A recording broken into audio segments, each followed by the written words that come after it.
สบายดีท่านผู้ชมที่เคารพอันนี้เฮาต่อตอนที่2第二部分词语一、爱好กิจกรรมยามว่าง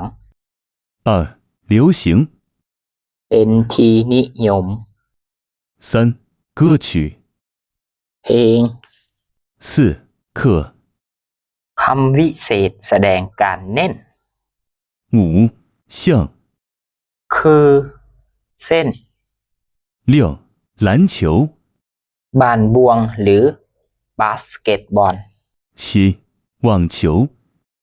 เทนนิส八、乒乓球ปิงปอง九、足球บานเตะ十、打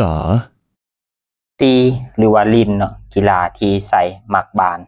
十一、迷คำศัพท์ข้อที่11เนาะแปลว่าแฟนหรือว่าเป็นแฟนเพลงแฟนกีฬาเนาะหรือว่าแฟนบาน FC นั่นแหละเนาะรวมเลยว่ารวม十二、更หลายกว่าเนาะ十三、德国